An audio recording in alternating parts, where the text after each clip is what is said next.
Hello students, welcome to Global Online. This is Ankita Sood. So Himachal Pradesh state eligibility test 2023 examination की official notification जारी कर दी गई है।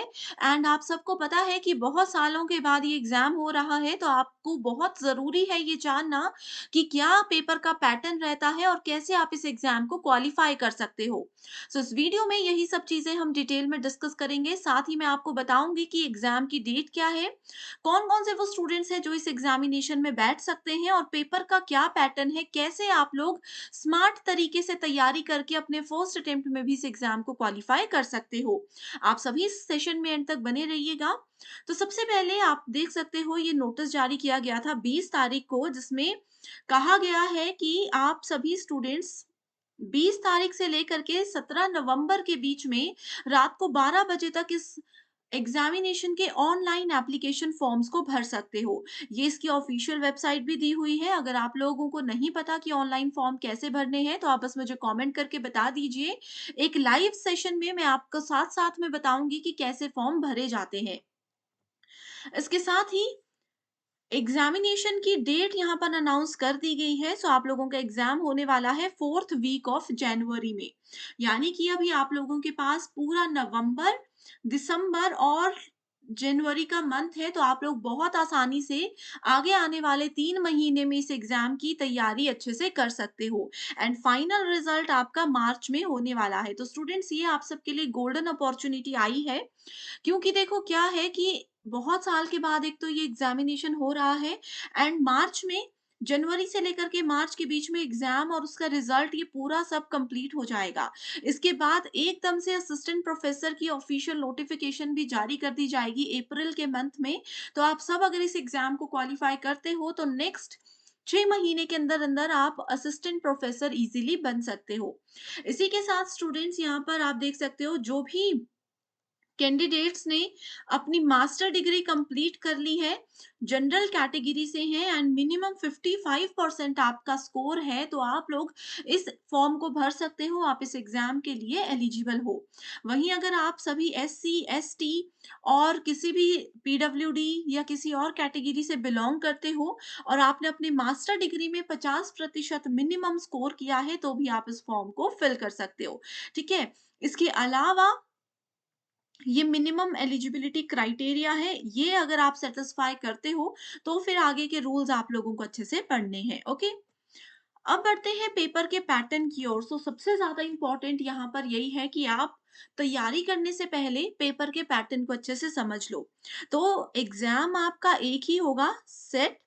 इस एग्जाम को 2 हिस्सों में बाँटा जाएगा, पेपर 1 और पेपर 2।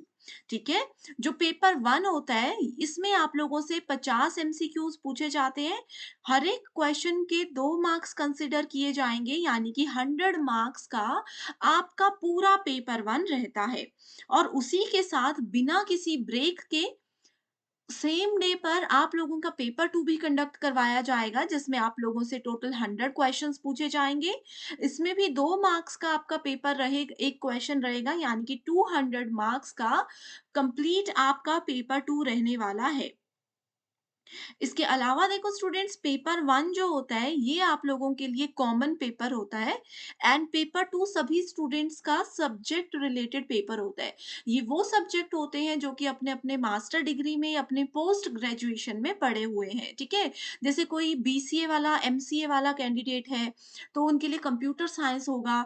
कोई स्टूडेंट्स ऐसे हैं जिन्होंने एग्रीकल्चर में मास्टर्स की है, तो उनका पेपर 2 का सब्जेक्ट एग्रीकल्चर होगा। ठीक है। तो आप लोगों को भी अगर अभी कोई कंफ्यूजन है, बस कमेंट करके मुझे बता दीजिए।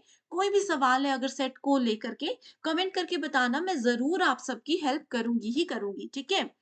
इसके बाद स्टूडेंट्स, यहाँ पर फिर बात आती है पेपर 1 की। पेपर 1 जैसे मैंने बताया कॉमन पेपर होता है, इसमें आप लोगों के टोटल 10 यूनिट्स होती हैं, ठीक है? 10 यूनिट्स जो है वो डिटेल में हम देखेंगे। वैसे तो इधर कहा गया है कि पेपर 1 के लिए 60 मिनट्स दिए जाएँगे एंड पेपर 2 के लिए 2 आवर्स का टाइम दिया जाएगा। लेकिन अगर हम रेगुलेशंस की बात करें, तो ओवरऑल आपका 3 आवर्स का पेपर होता है बिना किसी ब्रेक का। उसमें आप अपने हिसाब से पेपर 1 और पेपर 2 कर सकते हो, ठीक है? अगला जो बात आती है, ठीक है? आप लोगों का पेपर ऑफलाइन होगा, सो पेपर 1 के बाद यहाँ पर डायरेक्टली पेपर 2 आप लोगों को उसके बाद ही दिया जाता है। अब यहाँ पर स्टूडेंट्स बात आती है कि पेपर 2 तो चलो सब्जेक्ट है, आसानी से बच्चे कर लेंगे, लेकिन पेपर 1 की तैयारी कैसे करें? तो इसमें आप लोगों को पहली बात तो ये याद रखनी है कि ये बिल्कुल भी हार्ड वर्क वाला पेपर नहीं होता, इसमें आप लोग स्मार्ट वर्क कर सकते हो। ठीक है? एक काम और कीजिए, आपके पेपर 2 का जो भी सब्जेक्ट है, वो मुझे कमेंट करके बताइए। मैं पेपर 2 कंप्यूटर साइंस की प्रिपरेशन भी आपको फ्री करवाती हूँ यूट्यूब पर ही। आप में से जो भी कंप्यूटर साइंस बैकग्राउंड वाले स्टूडेंट्स हैं, आप मुझे ज़रूर बता दीजिए कमेंट करके एक बार, ताकि मैं आप लोगों को बता सकूँ कि कहाँ पर वो सेशंस आपको मिलेंगे, ओके? अब देखो पेपर 1 के डिटेल्ड सिलेबस की अगर हम लोग बात करें, सो उसके लेवल के हिसाब से सिलेबस के हिसाब से कंप्लीट कोर्स भी हमने लॉन्च किया है जिसमें आपको फुल सिलेबस वीडियो लेक्चर्स मिल जाएंगे। बायलिंगुअल लैंग्वेज बायलिंगुअल यहाँ पर आपको कोर्स मिलेगा, हिंदी इंग्लिश दोनों तरह के स्टूडेंट्स के लिए हेल्पफुल है। नोट्स मिल जाएंगे, मॉक टेस्ट है, 2000 एमसीक्यू क्वेश्चन बैंक है। इसके लिए सिर्फ 2000 फीस देनी है, एक ही बार ये फीस दोगे। ठीक है, अभी कोर्स की तैयारी चल रही है, जैसे ही कोर्स रेडी हो जाएगा आपको अपडेट दे दिया जाएगा। फ्री वीडियोस के लिए आप ग्लोबल ऑनलाइन नाम का ऐप है, इसको डाउनलोड भी कर सकते हो। अब यहाँ पर पेपर 1 के सिलेबस की बात कर लेते हैं एक बार। तो टोटल 10 यूनिट्स होती हैं जिसमें सबसे पहले आता है teaching aptitude. So teaching aptitude में पूछा जाता है कि जैसे टीचर और स्टूडेंट्स के बीच में क्या रिलेशन होते हैं, क्या-क्या तरीके हो सकते हैं एज़ अ टीचर आपको पढ़ाने के, ठीक है? ये सब चीज़ें आती हैं। दूसरे में आ जाता है रिसर्च से रिलेटेड कॉन्सेप्ट्स। थर्ड यूनिट होता है कॉम्प्रिहेंशन। फोर्थ यूनिट है हमारे पास कम्युनिकेशन, जिसमें कि बेसिकली क्लासरूम कम्युनिकेशन के बारे में पढ़ाया जाता है। अगर आप लोगों ने बीएड की है तो आप लोगों के लिए पेपर 1 बहुत आसान है, ठीक है? क्योंकि टीचिंग वगैरह, कम्युनिकेशन ये सब बीएड में सेम चीज़ें आप लोगों ने पढ़ी होंगी। इसके बाद नेक्स्ट आ जाता है हमारे पास मैथ। नेक्स्ट यूनिट आ जाती है रीजनिंग। मैथ्स एंड रीजनिंग एक ही यूनिट है। सिक्स्थ यूनिट आ जाती है लॉजिकल रीजनिंग, जिसमें आपके पास इंडियन लॉजिक का कॉन्सेप्ट भी रहता है। सेवेंथ यूनिट है डेटा इंटरप्रिटेशन।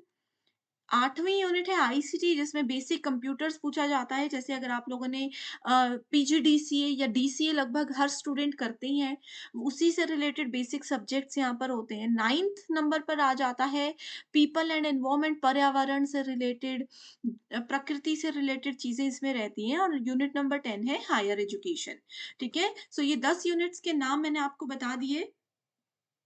अच्छे से इनको फॉलो कीजिए।